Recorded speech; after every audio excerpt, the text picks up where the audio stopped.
"Untie her. She's leaving with me," the bounty hunter told the slavers quietly. The rope was hemp old, the kind that goes stiff when it's been wet and dried a few times. I could see it had cut into her wrists. Not fresh, she'd been tied like that a while. I didn't touch the rope yet. I just stood in the doorway of that barn and let my eyes adjust, because a man who walks into dim light afternoon sun and starts moving fast is a man who gets a knife between his ribs before he sees it coming. I'd learned that the first time at 19, and learned it again the hard way at 32, and at 51 I wasn't interested in a third lesson. 3 men, that's what I counted. 2 near the back wall, 1 between me and her, closest maybe 8 feet. He had a thin face, a jaw like a boot heel, and his hand was resting on the butt of a pistol he wore cross-draw. The other 2 were bigger, slower looking, the kind of men who are used to winning fights by size and don't think much about what comes after size runs out. She was tied to the center post, hands behind her, sitting on a feed crate. Her dress was torn at the shoulder. Her chin was up. That last thing, her chin being up, I noticed that before I said a word. I said, "Untie her, she's leaving with me." I said it the way you'd say, "Hand me that hammer," like it was already decided and I was just telling them which direction to move.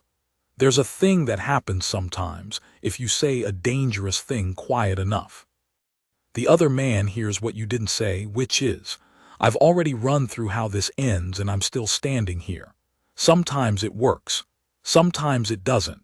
I'd had it go both ways over the years, often enough to know it wasn't a trick I owned, just a thing I tried. The thin-faced one smiled. Not a good sign, a man smiling in those circumstances. It usually means he's made a decision too. I'd been in harder spots than this, barely, but I had. My name is Cal Briggs. I've been called worse things.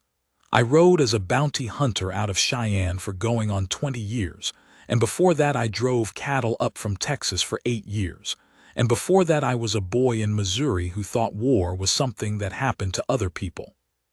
It happened to me instead, same as it happened to everyone I knew, and by the time it was done I'd lost my brother and both men I'd have called my best friends, and I'd gotten a lot of quiet about it. Not peace, just quiet. I'm not going to tell you I was a good man. I wasn't always. I did things for money that I don't talk about anymore, and I looked the other way on things I shouldn't have, and there were years, the early years after the war, where the only thing keeping me alive was the fact that dying seemed like more effort than not dying. That passed, eventually. Most things do. But I never sold a person. That's the one thing. Whatever I was never that. Her name was Nora Falk. I didn't know that yet, standing in that barn doorway. I only knew she was listed on a paper I'd been carrying for 4 days, written in the cramped hand of a lawyer out of Miles City who'd been hired by her father. Her father was dead. She didn't know that yet either, and the lawyer was administering what was left of the estate, which included a deed to 40 acres near the mussel shell that was hers by right. She'd been taken 9 days before I found her. The men who had her were moving her south toward a buyer the lawyer knew about and couldn't prove and didn't want to get involved with directly, which is why he'd hired me instead of the marshal, which tells you something about how much faith men put in the law when their own skin isn't involved. I wasn't hired to rescue her. I was hired to locate and retrieve, which is a legal term for the same thing with less feeling attached. The thin-faced man said, "This ain't your business, friend." I said, "I'm not your friend." I said it the same way, quiet. He took a step toward me. The 2 at the back wall moved apart some, which told me they'd done this before and they weren't as slow as they looked. Men who move apart in a confined space, they've thought about crossfire. That's not nothing. Here's what I knew. My reputation preceded me in some quarters and not in others. In some quarters it was useful. In others it was a liability, because a man who's heard your name and heard the stories sometimes gets it in his head that killing you is worth more than whatever money he's currently sitting on. A man's name is a kind of debt he carries. I've been paying on mine for a long time. I said, I've got paper. She's property in an estate not for sale, not yours to sell. You cut her loose, I walk out. You've got no trouble from me. You keep her. I'll come back with 4 deputies and a judge's order, and we'll do this slower and worse for everyone involved. He said, you'll come back. He said it like that was a funny idea. I said, I always come back. That part was true. The deputies weren't entirely true. I didn't know any deputies in this county who'd ride 3 hours on a cold morning for a woman they'd never met. I knew one in the next county who might if I bought him a bottle first, but the deputies were beside the point. The point was the pause I was trying to open up, just wide enough for a man to think. The thin-faced one didn't think, he drew. I'd already decided, the moment he took that first step, that I wasn't going to wait. 20 years of reading men in bad situations, you learn that the decision gets made in the body before the hand moves. You can see it, a certain stilling in the shoulders, a shift in the weight. His shoulders had stilled about 2 seconds before his hand went for iron. So I was already moving. I won't dress it up. 3 men, a barn, a November morning in the foothills east of the Crazies. I took a graze on the left forearm from one of the backwall men, which I didn't feel until it was over. The thin-faced one didn't get back up. The bigger 2, I did them no permanent harm, which is more than they deserved and less than I wanted, and left them in conditions that would inconvenience them considerably for the next few weeks but not kill them. I'm not proud of all the things I've done for money, but I am, in a certain cold way, proud of the fact that I can be precise about how much damage I intend to cause. It's the one real skill I've kept from those years. I went to her. I took my knife and cut the rope at her wrists. She didn't say anything. She pulled her hands around in front of her and looked at them, at the marks the rope had made, and she pressed the inside of her left wrist against her mouth for a moment, not crying, just feeling it, getting her bearings. I said, "Can you walk?" She said yes. She stood up and she was steady, not what I expected after 9 days, but she was. I said, "There's a horse outside for you. We need to move." She said, "There were 4 of them yesterday." I looked at her. She held my gaze, which most people don't do right after something like that. I said, "Where's the 4th?" She said, "Rode out before first light. I don't know where." I thought about that for a moment. A man riding out before first light in the direction he came from could mean a lot of things. Most of them weren't good. I filed it. I said, "All right. Let's go." She walked out of that barn without looking back at the men on the floor, and I followed her, and I kept my eye on the tree line north of the barn for the next 15 minutes while we rode out onto the flat, because the 4th man was in my head, and I wanted to know where he was before he knew where I was. He never showed. Maybe he'd already gotten clear. Maybe he'd gone for help and the help was 2 days out. Maybe he'd cut his losses the way smart men do when the situation changes on them. I didn't know then. I don't know now. What I know is we rode. She didn't talk much the first hour. I didn't push. A person who's been through what she'd been through, they need silence the way a cut needs to stop bleeding before you touch it. I've seen men try to fill that kind of silence with words, thinking they're being kind, and mostly what they're doing is making it about themselves. I kept my mouth shut and watched the country and let her be. There was frost on the grass that morning, which melted off by midday. The sky was the color of old tin, the kind of sky that can mean snow or just cold and nothing, and you can't tell which until the afternoon tells you. The crazy mountains were to the west, gray and white at the peaks, and I've always had a feeling about that range that I couldn't put words to, something about the way it sits, separate from everything else, like it doesn't belong to the rest of the landscape and knows it. We were heading for Elk Creek Station, which was the nearest place with a roof that belonged to nobody dangerous. A man named Alderman Hobbs kept it Ald. He went by, and he ran a clean operation. He'd fed me and my horse on 3 occasions over the years and never asked me things I didn't want to answer, which is about as much as I ask from another man. We were maybe 2 hours out when she said, "How much did my father pay you?" I looked at her. She was riding slightly ahead of me, not looking back. I said, "Your father's dead. The lawyer hired me." She kept riding, then she said, "When?" I said, 2 weeks ago, fever, he didn't suffer long." A pause, then, "He should have hired someone sooner." I didn't say anything to that. She said he didn't believe me. When I told him they were following me, he thought I was being, she stopped. He thought I was making it larger than it was. I said he paid in the end. She said yes, he did. There was something in her voice. Not bitterness exactly. More like the particular kind of grief that comes when a person has already lived with a hard thing for a long time, and the hard thing doesn't change even after it's over. Her father had doubted her, and then paid a lawyer to undo the consequence of that doubt. And now he was dead and she was alive, and whatever she'd felt about him was hers to carry forward without him ever knowing what shape it was. That's a particular kind of loneliness. I know it from other angles. I said, "There's a deed, 40 acres. Lawyer's holding it." She said, "I know about the land." I said, "It's good land, near as I can tell from the description." She said, "It was supposed to be my brother's and mine both. My brother's been in Denver 4 years. He won't come back." I said, "Then it's yours."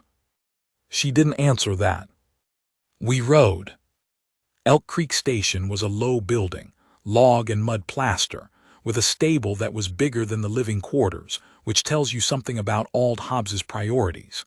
Smoke from the chimney, 2 horses in the paddock, lamp already lit at the one window even though it wasn't yet dark. I felt something settle in my chest when I saw that lamp. A building with a lamp lit from inside is a different thing than one without. I can't explain why that should matter at 51, but it does. Ald came out when he heard the horses. He took us in without a word that wasn't necessary. He was that kind of man. He had a wide face and a gray mustache and hands that were too big for the rest of him, and he'd lost one eye in some incident he'd never described to me, and he'd replaced it with a glass one that didn't track quite right. He looked at Nora, looked at the rope marks on her wrists, looked at me and said, "Stove's going." That was enough. He had venison in a pot and cornbread from the morning, and we ate at his table. And after we ate, Nora went to wash, and Ald poured me 2 fingers of a whiskey he kept for occasions and said, "4 of them or 3?" I said 4. "One rode early." He said, "Direction?" I said, "North or east, couldn't tell." Ald nodded slowly. He knew this country the way a man knows his own palm. He said, "Harker Creek bunch. I heard they were working this end of the valley. You handle the 3. I said, "2 of them will want a doctor." He said, "The 3rd. I said, "Won't." He nodded again. He said, "The 4th is a man named Denny Royce, younger brother of the one running the bunch. He's the mean one. The other 3 follow Royce Sr. for money. Denny does it for other reasons." I said, "You know where he'd go?" Ald said, "If he saw what you did to his brother and the others, he'd go north, get distance, and then he'd think on it. Maybe a week. Then he'd come back." I said, "I'll be gone by then."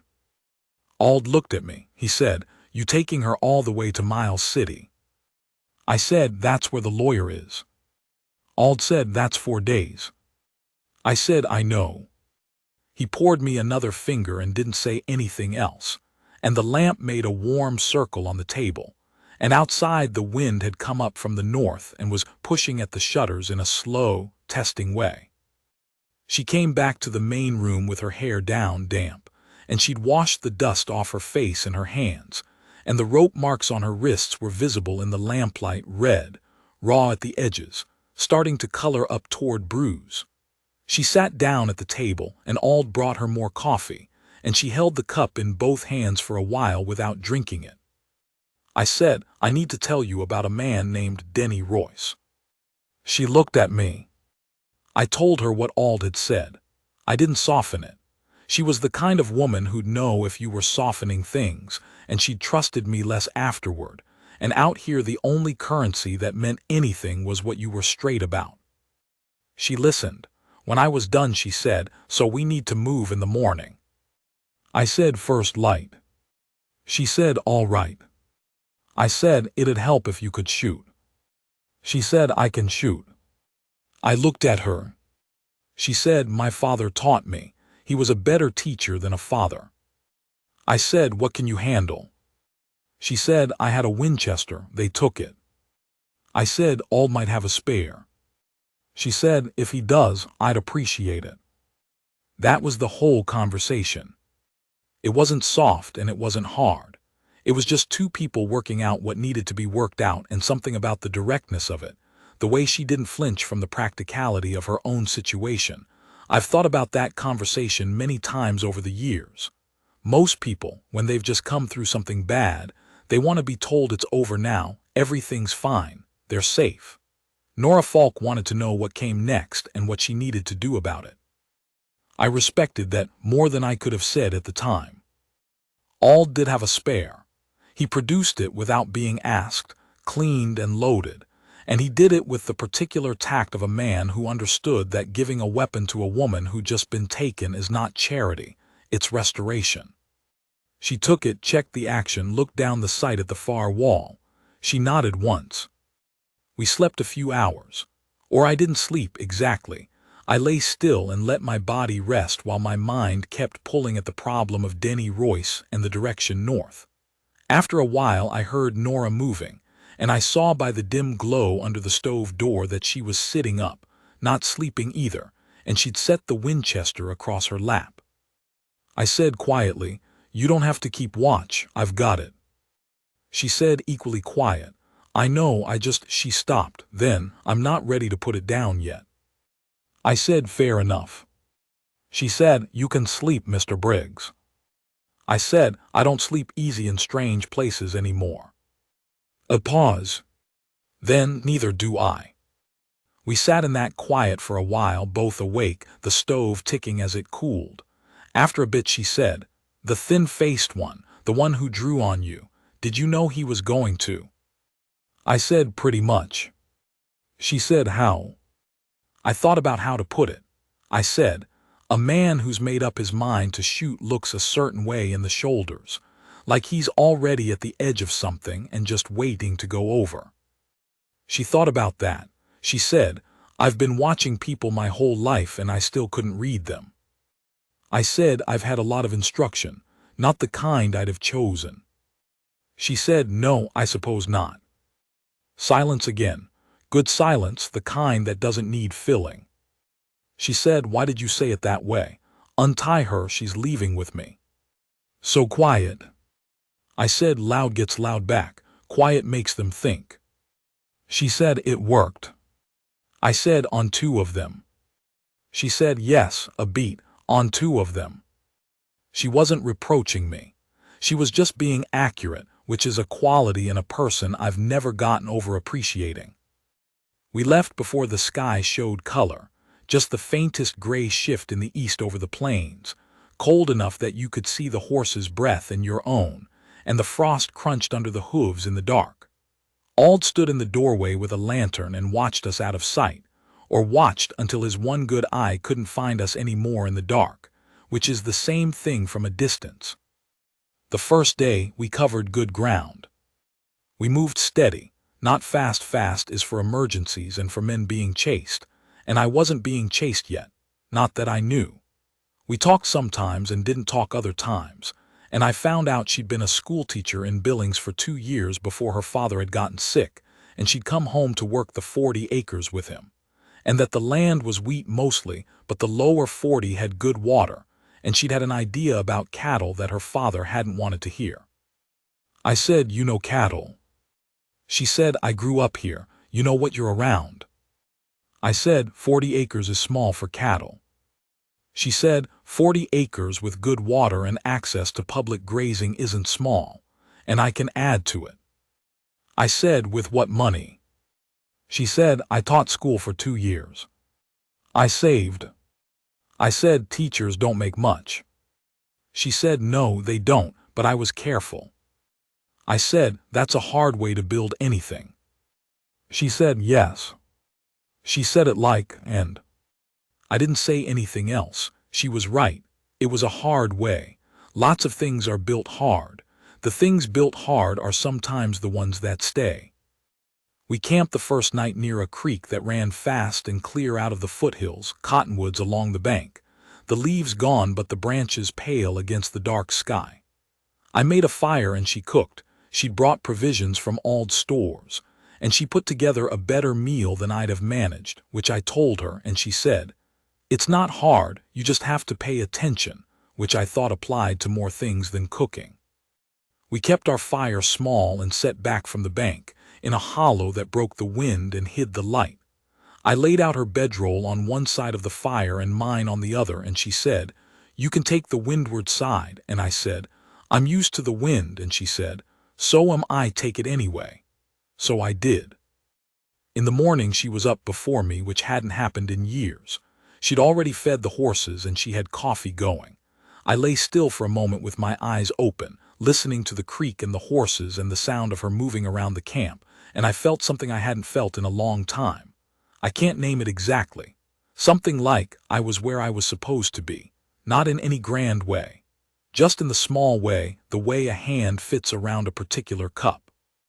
Like this was the shape of the morning, and the shape was right. I got up and didn't say anything about it. We rode. The second day it snowed. Not heavy, a dry, fine snow that came sideways and didn't stick but stung the face and hid the far hills. We rode with our collars up and didn't talk much, and in the early afternoon I saw, far back, 2 riders on the ridgeline. Then there was one. Then there were none. I kept that to myself for half an hour. Then I said, "We're being followed." She looked back, saw nothing, then at me. I said, "Ridgeline earlier. 2 riders, then 1, then gone." She said, "Denny Royce." I said, "Could be." She said, "Not could be." I said, "No. Probably not." She said, "What do we do?" I said, "Keep moving, watch our back, make camp where we have good sight lines and good cover. He won't come at us in open country in daylight. He'll wait for tight country or dark." She said, "How far to tight country?" I said, "Tomorrow. There's a canyon section about 15 miles north of Miles City. After that, it's open plain to the river." She said, "So we need to be through that canyon before dark tomorrow." I said, "Yes." She said, "Then we should push today." I said, "We'll push today." We did. We rode until the light was almost gone, later than I liked for making camp, and when we stopped we were past the second creek and into the broken country before the canyon, and I found a spot under a sandstone shelf that had high ground to 3 sides, an open view to the east where any approach in daylight would show up against the sky. It was a good defensive position and a cold, uncomfortable camp, and she didn't complain about either. I said, "You take first sleep. 3 hours, I'll wake you." She said, "You'll actually wake me. You're not going to let me sleep through and take the whole watch yourself." I said, "I'll wake you." She looked at me for a moment. Then she said, "All right," and she rolled herself in her blanket Winchester clothes, and she was asleep in what seemed like minutes. I sat with my back to the sandstone and watched the country to the east and listened. The snow had stopped. The sky had cleared and gone black and huge the way it does out on the high plain after a storm, full of stars that looked too close, like something you could catch in your hand if your hand were big enough. The cold settled deep. The horses were quiet. I thought about 20 years of this, riding, watching, delivering people from one situation to the next. Some of the people were criminals, some were guilty of nothing. Some of the deliveries were righteous and some were not, and I'd learned to stop sorting them too carefully, because the sorting got in the way of the work, and the work was what paid for the winter and the horse and the next road. I'd built nothing. I had no 40 acres, no good water, no idea about cattle that I'd been carrying around for years. I had a bedroll, a horse, a reputation in some quarters, and the quiet I'd learned after the war, which was still quiet and not peace. even now. I woke her at the 3 hours. She came awake cleanly, no fumbling. She sat up, reached for the Winchester, looked at me, looked at the horizon. She said, "Anything?" I said, "No, but I think he's out there." She said, "I think so too." I said, "I'm going to sleep now.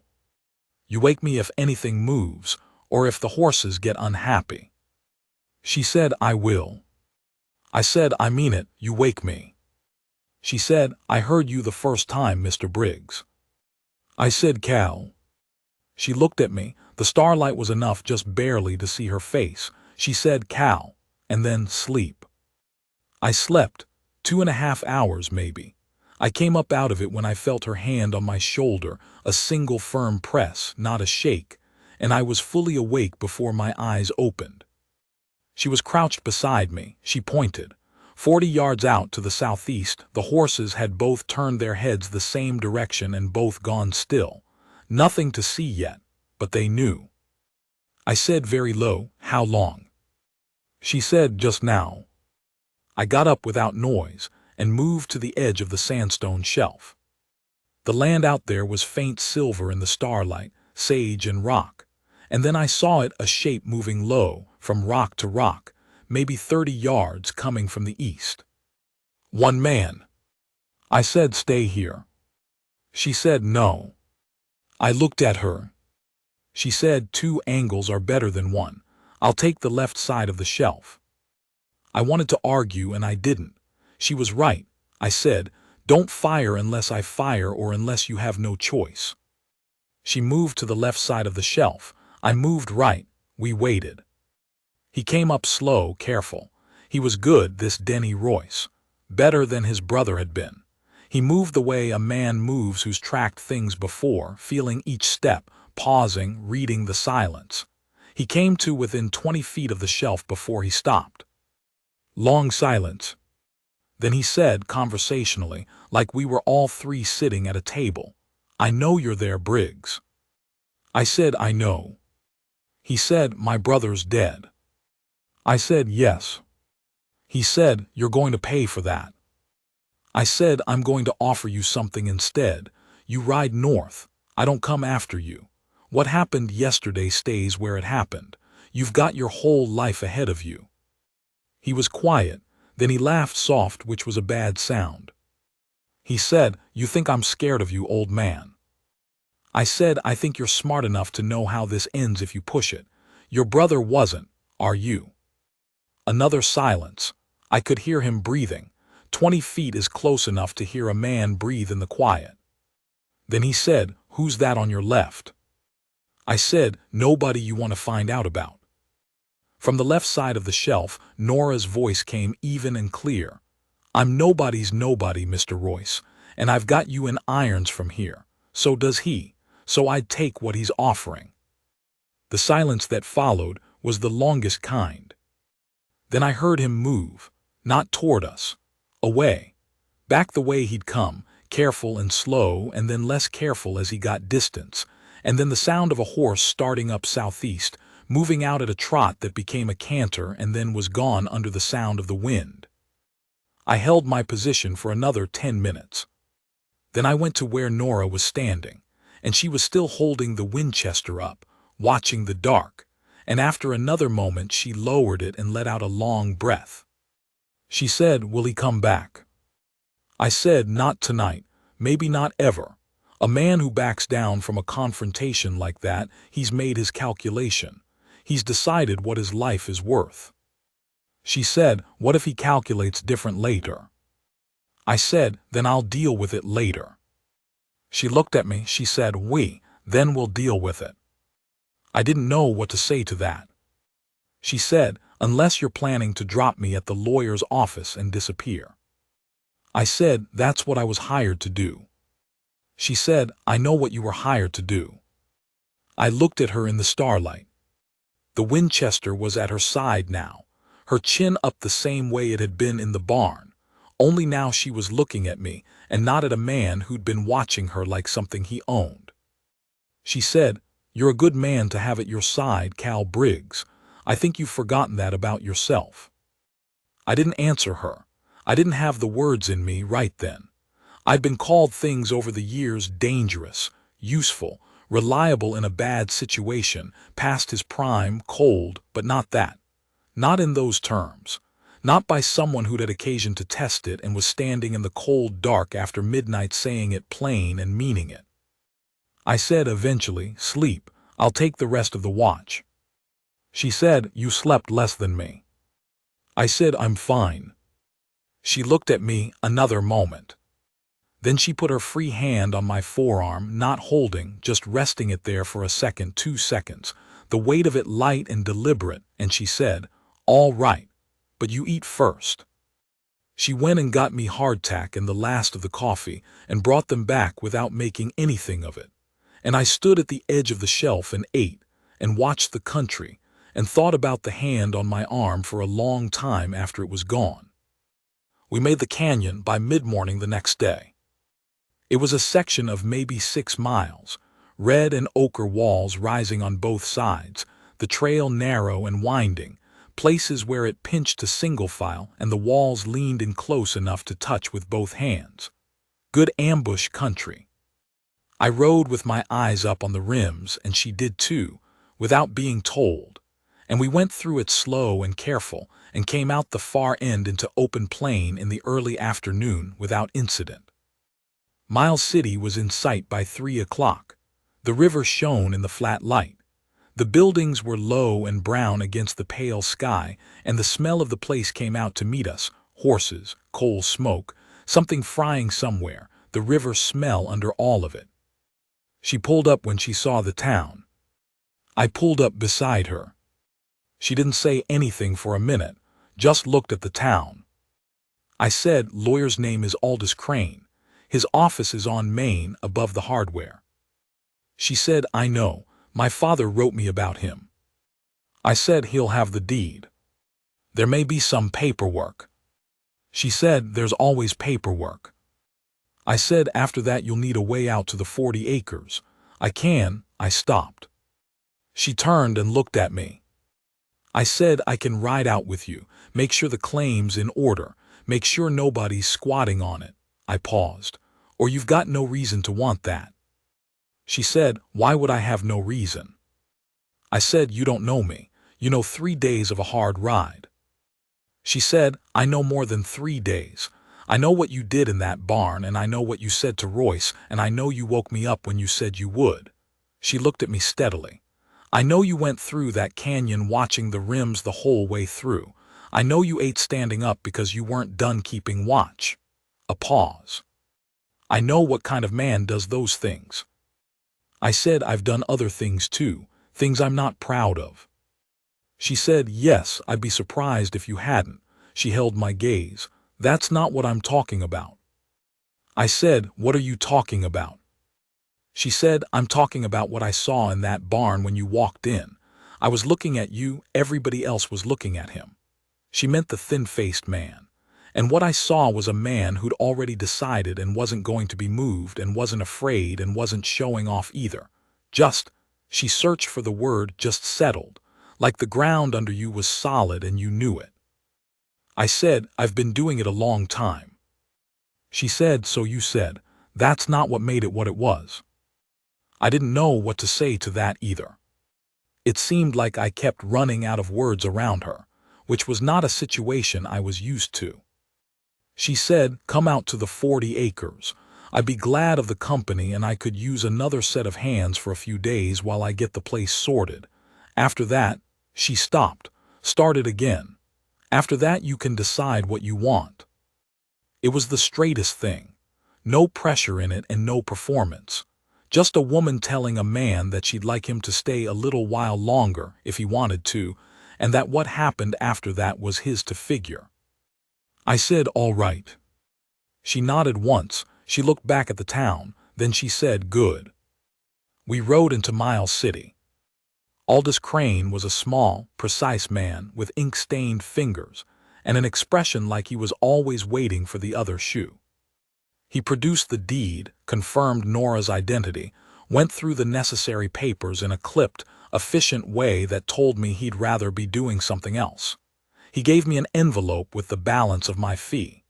I took it without counting it, which I usually didn't do, but something about the situation made counting it feel wrong. When we were outside, I gave her half. She looked at the bills in her hand. She said, "What is this?" I said, "I was paid to get you here. You got yourself here about as much as I did, and you've got a place to build." She said, "I can't take your fee." I said, "You can, I'm giving it." She looked at me for a long time. Then she said, "Cal Briggs." I said, "What?" She said, "You're either a very good man or the most stubborn man I've ever met." I said, "Probably both." She laughed.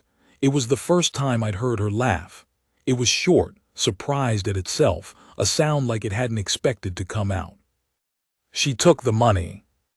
The 40 acres was a day and a half east of Miles City, and it was good land. Better than I'd expected from a description. The water was exactly what she'd said, a spring-fed creek running through the lower section, year-round by the look of it, the banks thick with grass even in November. The upper section was flat and wheat-stubbled, some volunteer growth already coming back from the last crop. There was a house, small, low, built from river stone and cottonwood logs, solid enough to winter in with some work on the chinking. A barn in better shape than the house. A corral that needed one rail replaced. We spent 4 days there. I fixed the corral rail. I put new chinking in the worst sections of the house. I went over the fencing along the south pasture, which was her first priority for cattle if she went that direction, and I found 2 posts that needed replacing and replaced them. She worked beside me for most of it, and we didn't talk constantly, but we talked some, and I found out she'd read more books than anyone I'd ever known and had opinions about all of them, and that she'd had a dog when she was 7 that she'd named General for reasons she couldn't remember, and that she'd made a trip once to San Francisco and thought the ocean was the most lonely thing she'd ever seen.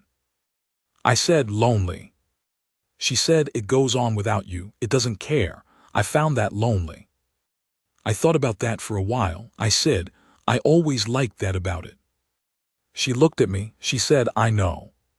I can tell." On the 4th evening she made supper from provisions she'd brought, and it was good, and we sat at the small table by the window and the last light was going off the creek, going gold and then orange and then gone, and she said, "You've been thinking about leaving." I said, "I've been thinking about a lot of things." She said, "What things?" I looked out the window at the dark creek and the dark field beyond and the sky going purple above the hills. I said, "I've been a man on the move for 20 years. I don't know what I am if I stop." She said, "You're a man who fixes corral rails and knows which fence posts are rotted, and can sleep light when something needs watching and wake up clean when he needs to. You're a man who gives half his fee to a woman who didn't ask for it." A pause. "There's more to you than the moving." I said, "You barely know me." She said, "I know enough."